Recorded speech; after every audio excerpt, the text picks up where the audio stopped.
यसुआ मसीह के हिंदुस्तान जाने के बारे में कोई तारीखी या बाइबल की तस्दीक शुदा शहादत मौजूद नहीं है।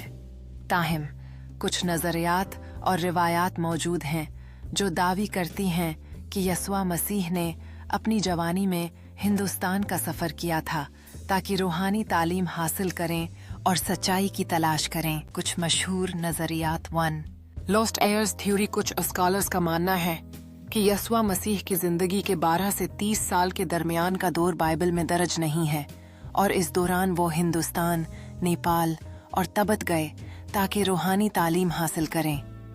निकोलस नोटोविच की किताब 1894 में एक रूसी मुसन्नफ निकोलस नोटोविच ने दावी किया कि उन्होंने लद्दाख के एक बद खानकाह में यसुआ मसीह के सफ़र के बारे में कदीम तहरीरें देखी हैं। हिंदुस्तानी संतों के दावे कुछ हिंदू और बद फलसफियों ने यसुआ मसीह के पैगाम को अपने नज़रियात से जोड़ने की कोशिश की है और बाज़ ने दावी किया कि वो हिंदुस्तान में आए थे। हर तारीख़ी हक़ाइक़ बाइबल में यसुआ मसीह की ज़िंदगी के बारे में जो मालूमात मौजूद हैं, इनमें हिंदुस्तान जाने का कोई जिक्र नहीं मिलता।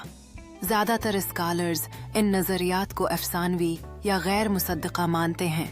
मसीही अक़ीदे के मुताबिक यसुआ मसीह ने अपनी तालीम बुनियादी तौर पर इसराइल और उसके आसपास के इलाकों में दी।